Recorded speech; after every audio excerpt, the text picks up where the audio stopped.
ieturējām pusdienu, un pēc pusdienu atsākām darbu. Kāpu pa sastatnēm augšā krāsot, nezinu pat pateikt, kā tas sagadījās, jo tikai atapos, kad es biju, kā saka, uz zemes.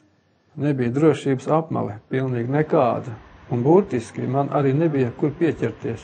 Ja tas viss būtu bijis, es droši vien arī nebūtu noticis. Viņi bija rakstījuši arī paskaidrojums, un tur viss bija pilnīgi ne tā sarakstīts un ne tā arī pateikts, kā īstenībā bija. Ja ar mani nebūtu nelaime notikusi, ja, tā viss arī būtu turpinājies, un tie cilvēki būtu tikai cietēja lomā bijuši. Un tur varēja jau ar kuru notikties, tas pats, kas ar mani. Visi jau grib būt labi, un visi grib, es vēlreiz atkārtošu, saglabāt darba vietu. Jo tagad ir tādi apstākļi, kad nav jau cilvēkam nekādas izvēles dotas. Ja vienkārši neesmu apmierināts ar mūsu Latvijas likumiem, tiešām, jo tie nav īsti sakārtoti.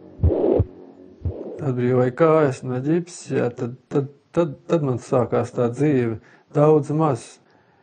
Es daudz ko gribētu izdarīt, jā, bet es to nevaru izdarīt.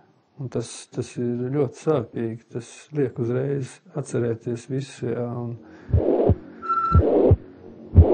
kāds man būs tās izredzes tālāk, kā es iešu, kā es dzīvošu, un kā man tā ārstēšanās beigsies.